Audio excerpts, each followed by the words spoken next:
This story is about a friend of my mom and her husband. They just had a baby and bought an old house in the middle of nowhere in northeast Sweden. The husband worked at the sea and was gone for weeks at a time, leaving his wife and child alone. It wasn't after they had moved in the house and he was gone away at the sea that the wife started feeling uncomfortable in the house. Like the feeling that something was off, out of place, or weird. She started getting this sensation more and more. Like me being a skeptic, she brushed it off as a feeling of loneliness as her husband was already away for 3 weeks. But then it evolved into something more than just a feeling.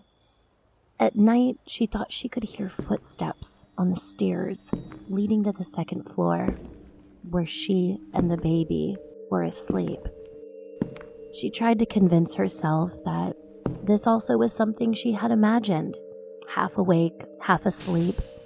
She tried to convince herself that it was an old house with old wooden stairs, and an old house like that made noises.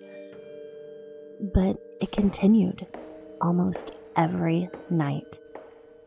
She started freaking out as soon as the day would turn into night. She also noticed her baby acting strangely. The baby would sometimes stare at certain points on the ceiling and would start or stop crying for no reason. More than newborns usually would do, and more frequently flipping from crying to total silence, with a deep focus at the ceiling as if there was something to focus on. The mother kept trying to explain the noises with rational and sound thinking, and this being her first child, she thought that this was normal behavior for newborns, only a few weeks old anyway. One day, in the middle of the day, the baby was upstairs in the crib, sleeping, and her downstairs in the kitchen, when she again heard footsteps on the stairs.